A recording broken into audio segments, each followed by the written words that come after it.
What is the funniest thing you've ever witnessed right in front of you? A few years ago I was playing Pictionary with my wife and her parents.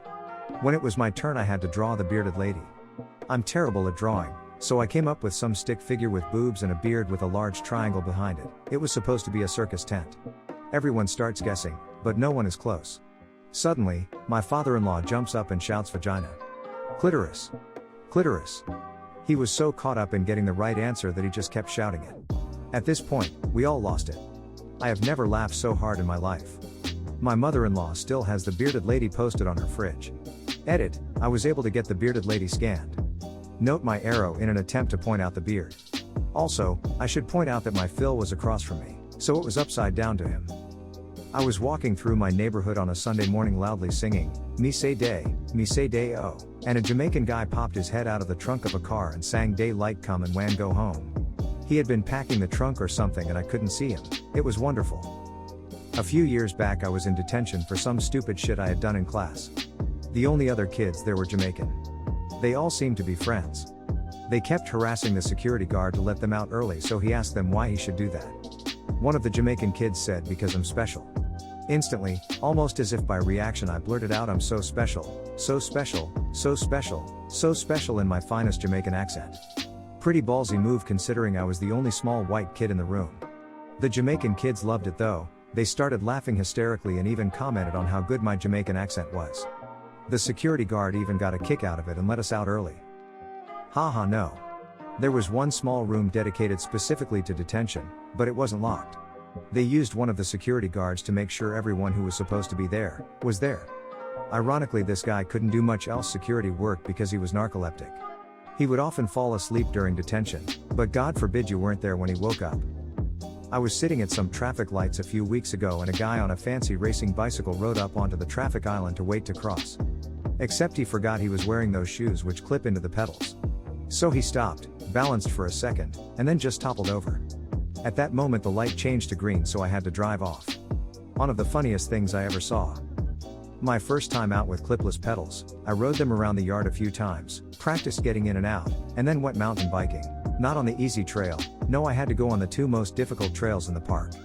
At first I was doing great, riding over all kinds of stuff, building my confidence with the pedals, but then I get to this really steep climb.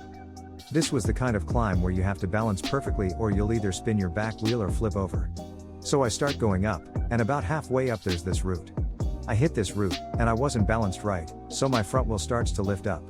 I go to get off the bike and walk the rest of the way, but I couldn't get unclipped. Before I could do anything, I was tumbling down the hill tangled up with my bike, and my friend was down at the bottom cracking up. No broken bones, but I broke a derailleur hanger and had to walk most of the way out. Substitute high school chemistry teacher demonstrating reaction between calcium carbide and water, test for the presence of acetylene with burning splint. Experiment instructions emphasized multiple times that only a single crystal of calcium carbide should be used. Poured the whole bottle into the petri dish and then sent the class nerd to the office when he tried to interrupt the guy. When he actually tested for acetylene, his whole upper body was engulfed in a fireball that shot up, hit the ceiling, and left a black soot ring. The guy was okay, except every hair on his head had been singed off. I did some work as a substitute teacher shortly after graduating.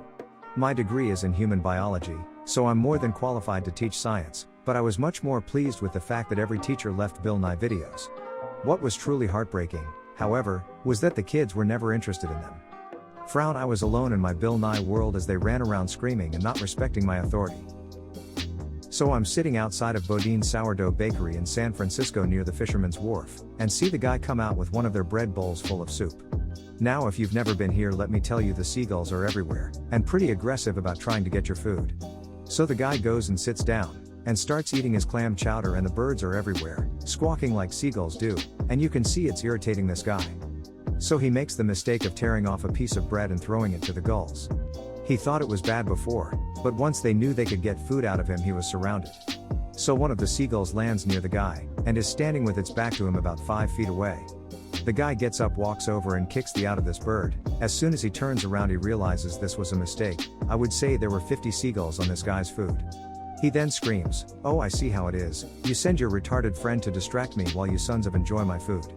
It was quite funny. I worked at Santa's Village, a downmarket amusement park, in the 80s. See Adventureland for an exact replica of the scene. Standing in my carnival game booth, I watched a kid stagger off the spinning teacup ride a good distance away, and then veer dizzily this way and that until he wound up directly in front of my booth, at the very center of my field of vision. He paused a second, puked up everything he ever ate in his entire life, and then staggered out of frame.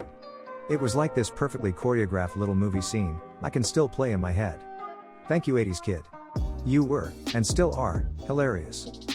I was at camp as a kid one summer, and a tedious counselor was telling a story. Everyone thought he was boring, but for once, he had our attention. We stood in a circle in some woods, watching as his tale telling became more animated due to our attention. At a climactic moment of his story, he pointed skyward and inclined his head, saying, and I looked up. At that moment, a bird flew over and shat on his forehead. I thought I would stop breathing from laughing so hard. Was at the movies with a buddy. He went to take a so I entered the stall right next to his for a reason I can't remember, then came right back out. A few seconds later this gigantic 300 pounds black fellow comes in and sits in the stall I was previously in. My buddy, who thinks I'm still in the stall, wipes his then starts waving the poop covered toilet paper to the guy in the stall. I've never seen anyone yell so many curse words in public before. While all this was happening I was on the bathroom floor crying and laughing harder than I ever have before. My university choir went to Finland one year, which was an amazing experience. The day we arrived, my brain was a bit foggy from the jet lag, but I wanted to take advantage of being there, so I went with my friends to explore Helsinki. I was walking down the street talking to one of my friends next to me when I walked straight into a pole. I wasn't hurt at all, just surprised, but as I collected myself I noticed that the only person who had noticed aside from my friend was this random Finnish dude on the other side of the street who was intensely cracking up from what he had seen. I think the sight of him laughing uproariously at my stupid moment is one of the funniest sights I've ever seen.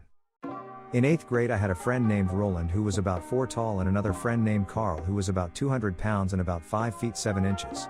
During lunch, in the cafeteria, Carl was getting his food and Roland noticed his sweatpants sitting on the bench. Roland put on Carl's sweatpants, over his own clothes, and proceeded to walk around with them pulled up over his head. Carl saw it and ran to catch Roland. We had tears in our eyes from laughing as Carl chased his own sweatpants around the cafeteria. We had a Halloween party with a piñata. Because candy.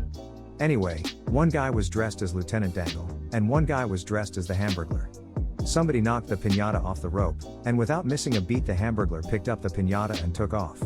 Dangle drew his gun and immediately gave chase, yelling into his fake police radio all the way down the street.